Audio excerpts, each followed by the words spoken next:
Hello friends, एक और नई कहानी के साथ।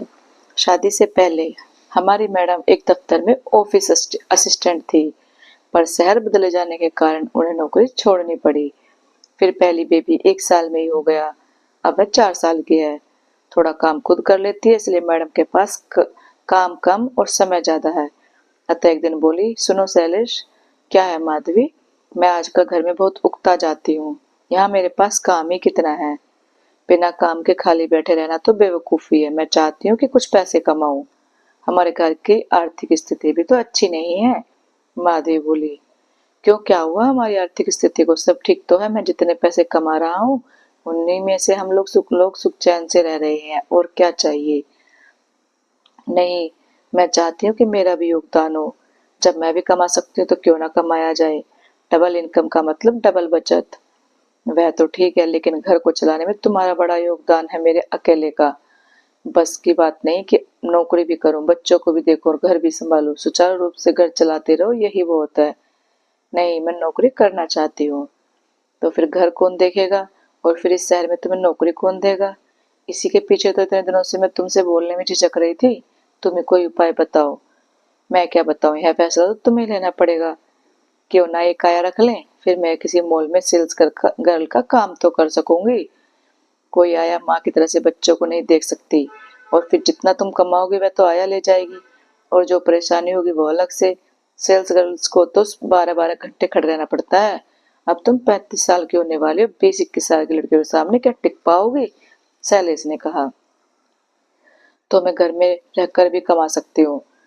तुम घर भी चलाओ और कमाई भी करो, इसमें मुझे क्या आपत्ति हो सकती है? मुझे तो खुशी होगी, लेकिन करोगी क्या? सोच कर बताऊंगी। कहकर माधवी चुप हो गई।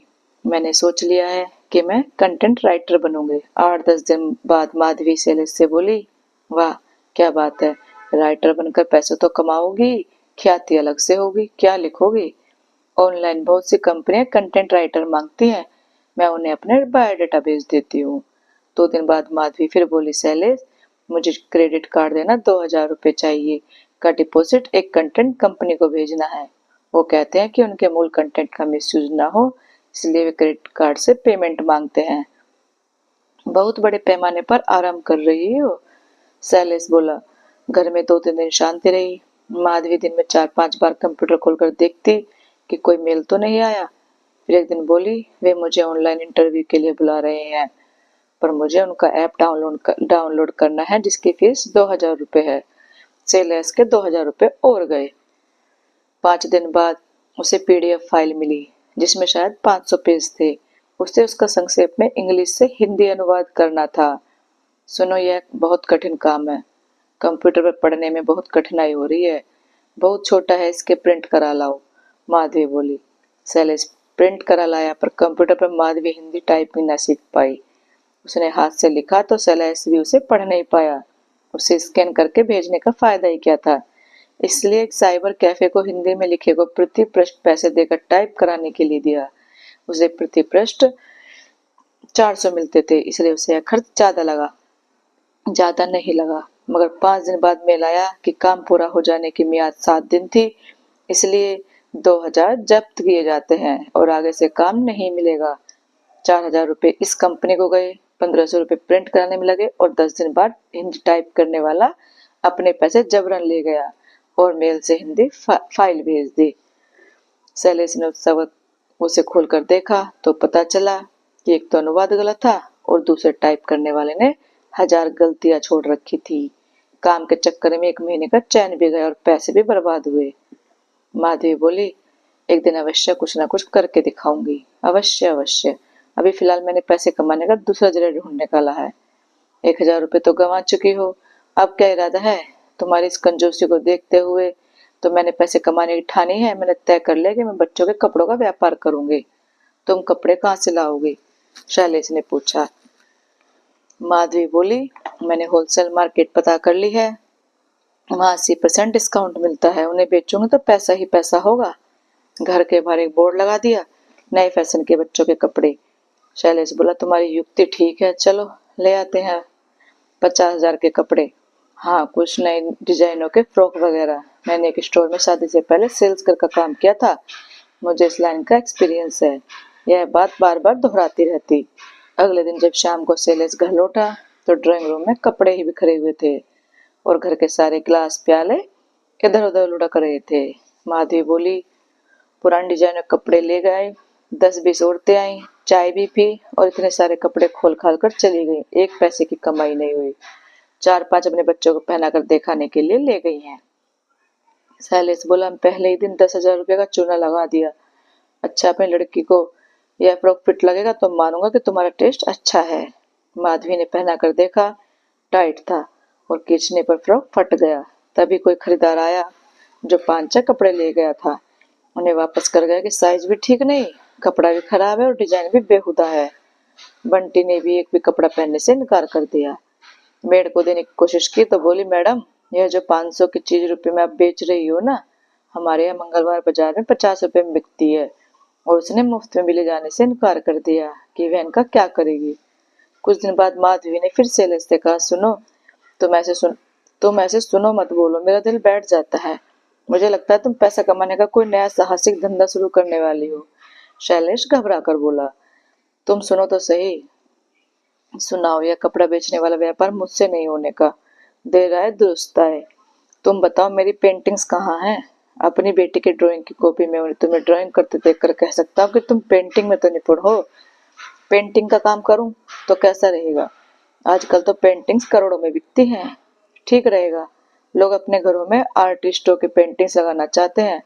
आरंभ कर दो बनाना। शैलेश ने जान बचाने की खातिर कहा, पहले सामान ला दो फिर शुरू करूंगी। सामान? हाँ, पेंटिंग्स का सामान लिख लो। यह तो बहुत महंगा होगा। लिस्ट क्या थी? पूरा किचन रोल था। कोई 200 आइटम्स थे। तो क्या हुआ? एक पेंटिंग बिकते ही लाभ है। कितने लगेंगे? सिर्फ 40,000 के आसपास में पूछ कर आई हूँ। बाप रे! ना बाबा, यह तो मेरी सारी जमा पूंजी है। तुम कम से ही शुरू करो। छोटे शुरू कर कोई कुछ नहीं बन सकता है। नहीं, मैं अपनी जमा पूंजी खर्च नहीं कर सकता। 10-20 हजार रुपये की बात तो अलग है। अगले साल तक तुम्हारी पूंजी दुगनी हो जाएगी। नहीं, देखो सुनो तो सही। एकदम नहीं। यह तुम्हें क्या हो गया है? इस तरह घर में शांति करने से क्या लाभ? 1 महीने से तुम तमाशा कर रही हो। मैं कोई करोड़पति नहीं जो तुम्हारे शौक के लिए लाखों रुपए खर्च कर दूं। मैं सामान अपने शौक के लिए नहीं मंगा रही हूँ। मैं थोड़ा पैसे कमा लूंगी इसलिए तुम्हें जलन हो रही है। मुझे जलन क्यों होने लगी? तुम ही सोचो, अगर तुम्हारी पेंटिंग्स नहीं बिकी तो सारे पैसे पानी में चले जाएंगे। कभी पैसों की आवश्यकता पड़ी तो क्या करेंगे? ठीक है, अपने पैसों पर सांप बनकर कुंडली मार बैठे रहो। मैं अपने गले की चैन बेचकर सामान ले आती हूँ। यानी तुम्हें इतना विश्वास है कि पेंटिंग बिक जाएंगी, इसलिए गले की चैन तक बेचने को तैयार हो? तुम्हारे जैसे आदमी से पाला पड़ा हो तो क्या ही किया जा सकता है। गले की चैन मत बेचो, कल बैंक से लोन ले लूंगा। अब हमारे घर की सारी दीवारों पर पेंटिंग हुई है, पर्दों पर रंग लगे हैं, शीशियां इधर उधर बिखरी रहती हैं। ड्राइंग रूम का एक कोना माधवी ने हत्या लिया है, जहाँ उसका सामान पड़ा रहता है। और 30-40 कैनवास आधी अधूरी पड़ी है, क्योंकि माधवी गेंदे के फूल और पहाड़ पर झोपड़ी के आगे नहीं बढ़ पाई है। हाँ, आजकल उसने अपनी ड्रेस आर्टिस्टों वाली कर ली है। अब वह मेकअप तो नहीं करती है, बाल बिखरे रहते हैं, कॉटन की साड़ी पहने रहती है, नाखूनों पर पेंट लगा रहता है। ऑर्डर भी आता है तो चले झूठ कहता है कि माधवी को एक होटल से 50 कमरों के लिए पेंटिंग का ऑर्डर मिला है। जैसे ही होटल मालिक पेंटिंग खरीद लेगा, वह चेक भेज देगा। माधवी ड्राइंग रूम में सोती है और शैलेश डबल बेड पर आराम से खराटे भरता है। बिका कुछ?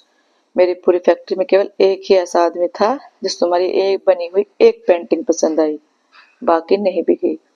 सारे पैसे फिर पानी में चले गए। थोड़ा मन लगाकर बेचते तो अवश्य बिक जाती, इतनी खराब भी नहीं थी। हाँ, सारा दोस्त तो मेरा ही है। तुम इसी में संतुष्ट हो तो यही सही। बहुत रुपए की हानि हो गई ना बाबा, मुझे बहुत बुरा लग रहा है। चलो, जो हुआ सो हुआ। अब पहले वाली अर्थव्यवस्था पर चलते हैं।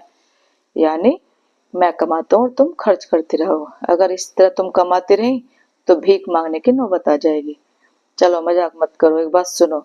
कदापि नहीं, अब कुछ नहीं सुनूंगा। और इस अवस्था में हूँ कि नहीं, कुछ भी नहीं सुन सकूं। क्या लिख रहे हो? तुम्हारी लेखन सामग्री का सदुपयोग कर रहा हूँ। कहानी लिख रहा हूँ। अच्छा, कैसी कहानी है? घरेलू कहानी है, मुझे भी सुनाओ। पूरी हो जाना तो पढ़ लेना, छप जाएगी। तो दोस्तों आपको ये कहानी कैसी लगी, अच्छी लगी हो तो लाइक कमेंट और शेयर जरूर करना और चैनल को सब्सक्राइब करना। Thank you.